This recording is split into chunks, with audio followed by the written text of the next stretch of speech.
రాజధాని ప్రాంతంలో అభివృద్ధి కన్నా అక్కడ ప్రజలకు అన్యాయం జరిగిందంటున్నారు తాడికొండ నియోజకవర్గ బీఎస్పీ అభ్యర్థి నీలం రవికిరణ్. తాడికొండ నియోజకవర్గంలోని 56 గ్రామాల్లో కనీసం తాగునీరు కూడా అందని పరిస్థితి అన్నారు.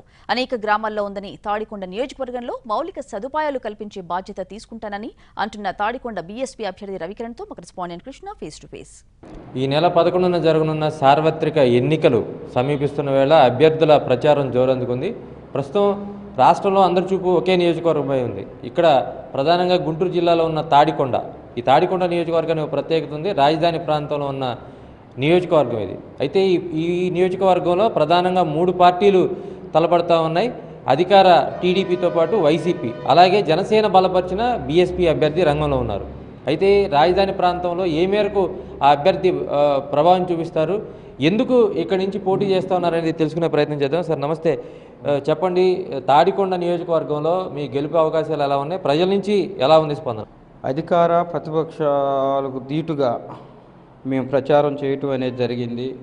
అక్కడున్న ప్రజలు ఆ సమస్యలు తెలుసుకుంటుంటే తప్పకుండా విజయం సాధిస్తానని నమ్మకం అనేది కలిగిందండి.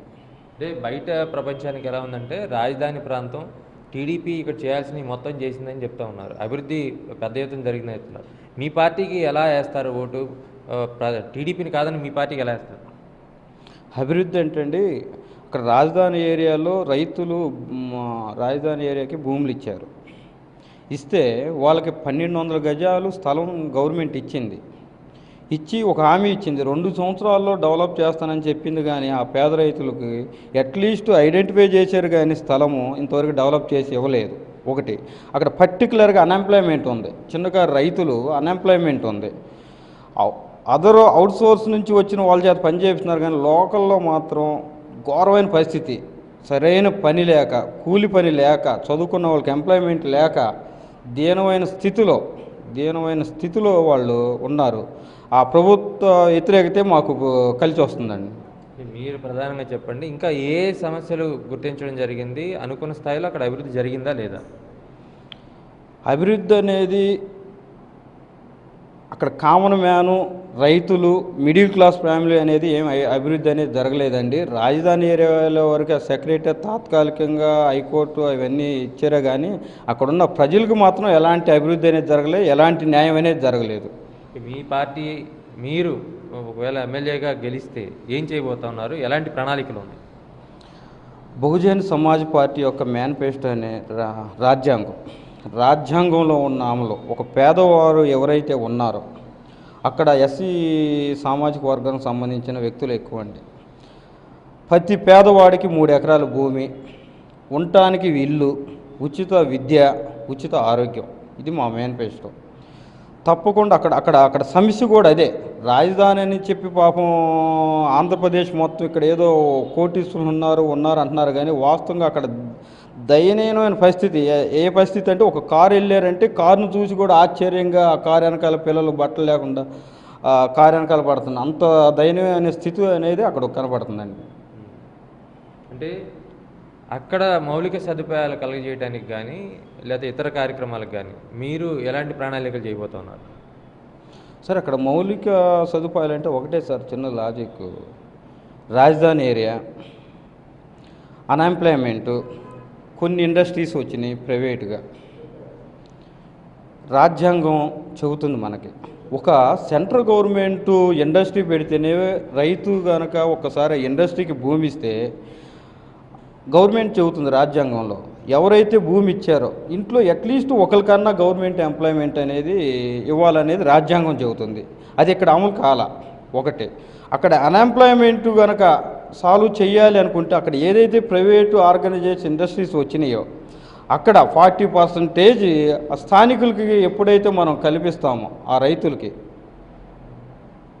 40% రిజర్వేషన్ టైపుగా ఆ ప్రైవేటు ఆర్గనైజేషన్లో ఏ రోజైతే మనం లోకల్ ఉన్నారు ఆ నియోజకవర్గం రాజధాని ఏరియా ఏదైతే ఉందో భూమి ఇచ్చిన రైతులు వాళ్ళకి కనుక ఫస్ట్ కనుక ఇంపార్టెంట్ కనుక వాళ్ళకి ఇస్తే 100% మనం ఆ ప్రాబ్లం సాల్వ్ చేస్తాం. నేను చేసేది అదే ఫస్ట్ అక్కడ. దీంతోపాటు మీకు ఇప్పుడు ప్రధానంగా ఏవైతే భాగస్వామ్య పార్టీలు ఉన్నాయో వాటి సపోర్ట్ ఎలా ఉంది, ఎలా ఉన్నారు కార్యకర్తలు, అంతా సిద్ధంగా ఉన్నారు? మా నన్ను బలపరిచిన అభ్యర్థులు జనసేన, సిపిఐ, సిపిఎం అండి. నా బహుజన సమాజ్ పార్టీ తరఫున నేను ఎమ్మెల్యేగా అభ్యర్థిగా నామినేషన్ ఉన్నాను. జనసేన అయితే జనసేన, సిపిఐ, సిపిఎం అయితే స్వచ్ఛందంగా వాళ్ళ కార్యకర్తలు మా అభ్యర్థి మేము ఎలా అయినా గెలిపించుకోవాలని చాలా కసితో వర్క్ చేస్తున్నారండి అక్కడ. మొత్తంగా మీరేం చెప్పదలుచుకున్నారు అక్కడ ప్రజలకి? ఎందుకు ఓటేయాలని ప్రజలను అభ్యర్థిస్తూ ఉన్నారు? ఏం చెప్పబోతా ఉన్నారు? నేను తాడికోట నియోజకవర్గ ప్రజలందరికీ ఒకటే చెప్పదలుచుకున్నా. నా పేరు రవికిరణ్. నేను ఒక రైతు బిడ్డని. వృత్తిరీత్యా బిజినెస్లు చేసి డెవలప్ అయ్యాను. నా యొక్క వ్యక్తిగత జీవితం, నేను స్థానికుడిని. నేనేం చేశానో నా గురించి ఎంక్వైరీ చేయండి. శ్రావణ్ కుమార్ గారు ఉన్నారు, అతను అధికార పార్టీకి సంబంధించిన ఎమ్మెల్యే. గత 5 సంవత్సరాలు ఏం చేశారో అతని గురించి ఎంక్వైరీ చేయండి. శ్రీదేవి గారు ఉన్నారు, వృత్తిరీత్యా డాక్టర్. ఆమె గురించి కూడా ఎంక్వైరీ చేయండి. ఈ ముగ్గురు కూడా ఒక సామాజిక వర్గానికి సంబంధించిన వాళ్ళే. శ్రీదేవి గారు అయితే ఆమె హైదరాబాద్లో సెటిల్ అయింది. ఆమె వృత్తిరీత్యా సొంత హాస్పిటల్ ఉన్నాయి. ఏ రోజు కూడా పేదలకు కానీ ఉచిత వైద్యం కానీ ఏ రోజు కూడా పేదలకు కానీ స్థానికులకు కానీ ఎప్పుడు అందుబాటులో ఉండదు. శ్రావణ్ కుమార్ గారు అయితే అతను 5 సంవత్సరాలు అతను పరిపాలన చూశారు. ఏ స్థాయిలో ఉందో చూశారు. ఊరికి ఒక ఏజెంట్లు పెట్టి అతని సమస్యలు తెలుసుకోకుండా కమిషనే వసూలు చేశారు. అతని పరిస్థితి. నా గురించి కూడా ఎంక్వైరీ చేయండి. నా పేరు రవికిరణ్, మా ఊరు ప్రతిపాడు. నేను డెవలప్ అయిన తర్వాత మళ్ళీ నా జాతి పిల్లలు, నా జాతి కుటుంబం, బహుజనులు ఇంకా ఎక్కడ నాకులాగా ఇబ్బంది పడి కష్టాల్లో ఉంటారని నీలం ఫౌండేషన్ అని ఒక వ్యవస్థ పెట్టి ఉచిత విలేజ్ల్లో ఉచిత వాటర్ ప్లాంట్లు, ఉచిత మెడికల్ క్యాంపులు, యాక్సిడెంటల్గా ఏదన్నా జరిగితే యాక్సిడెంటల్ వాళ్ళకు కృత్రిమ పరికరాలు, ఎంతోమందికి కళ్ళ ఆపరేషన్లు, వైద్యం. అక్కడ అన్ఎంప్లాయ్మెంట్ ఎక్కువ అవుతుందని స్పోకెన్ ఇంగ్లీష్ క్లాసులు పెట్టి వాళ్ళకి ఎంప్లాయ్మెంట్ చేపిస్తున్నాను. ఇప్పుడు ప్రతి ఒక్కరి దగ్గర నెట్టు, టీవీలు అన్నీ ఉన్నాయి. నేను చెప్పిన నా వ్యక్తిగత జీవితం చెక్ చేయండి. శ్రావణ్ కుమార్ గారి వ్యక్తిగత జీవితం చెక్ చేయండి. వాళ్ళు చేయండి.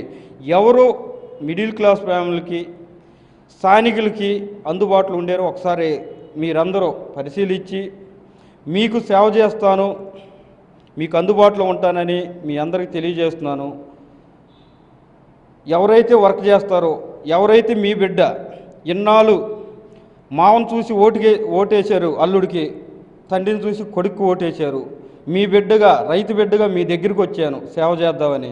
మీరందరూ ఒకసారి ఆలోచించి నాకు ఓటేసి మన గుర్తు ఏనుగు గుర్తు అఖండ మెజార్టీతో గెలిపిస్తారని ఈ తాడికొండ నియోజకవర్గ ప్రజలకి తెలియజేస్తున్నాను. మొత్తంగా స్థానిక అంశాలు, స్థానిక వ్యక్తినైనా తనకు అనుకూలంగా ఉంటాయని, తాను చేసిన ప్రజాసేవే తనను గెలిపించే విధంగా పనిచేస్తుందని చెప్తా ఉన్నారు. అదేవిధంగా తాడికొండ నియోజకవర్గంలో ఏదైతే గ్రూప్ రాజకీయాలు ఉన్నాయో, టీడీపీ, వైసీపీ ఉన్నాయో అవన్నీ కూడా తనకు అనుకూలంగా ఉన్నాయి, తనకు సపోర్ట్ చేస్తూ ఉన్నాయి. ఖచ్చితంగా తాను ఈ ఎన్నికల్లో విజయం సాధించే దిశగా పనిచేస్తున్నానని చెప్తూ ఉన్న పరిస్థితి. కెమెరా పర్సన్ నాగరాజ్తో కృష్ణ, ఎన్టీవీ, గుంటూరు జిల్లా.